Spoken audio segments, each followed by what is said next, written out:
Pandesara GIDC ફરી વિવાદમાં. Pandesara GIDC ખાતે આવેલી એસકે મિલ સામે સ્થાનિકોનો ગંભીર આક્ષેપ. કેમિકલયુક્ત ગરમ પાણી રહેણાંક વિસ્તારમાં લોકોના ઘરોમાં ઘૂસી રહ્યું હોવાનો આક્ષેપ.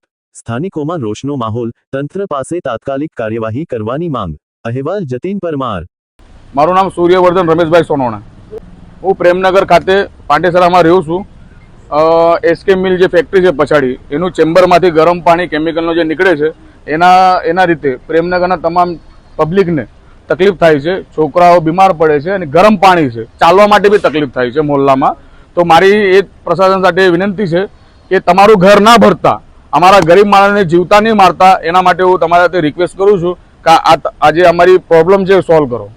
કેટલા વર્ષોથી પાણી નીકળી રહ્યું છે અને આ પાણીની જે પ્રોબ્લેમ છે એ ગમે ત્યારે છે, એવું કંઈ નથી કે વરસાદમાં જ થાય છે. એ ગમે ત્યારે આ લોકોનું ચેમ્બર જામ થાય તો જીપીસીપી વાળા બી ધ્યાન નહીં આપે, એસએમસી વાળા બી ધ્યાન નહીં આપે અને આપણા એ બીજેપીના જે બી માણસો કોર્પોરેશનના એ બી ધ્યાન નહીં આપે.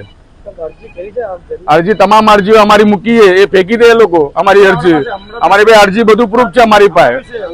કોઈ અરજીનું નિવારણ નહીં થાય, ખાલી અરજીઓ અમે આપીએ છીએ, બસ બીજું કંઈ નહીં થાય. તો અમે રસ્તા પર બેસીને આંદોલન કરીએ. બીજું અમારી પાસે કઈ રસ્તો નથી. અમે કાનૂનને હાથમાં નહીં લઈએ, અમે રસ્તા પર આંદોલન કરીને અમારો ન્યાય માંગીએ એની પાસે.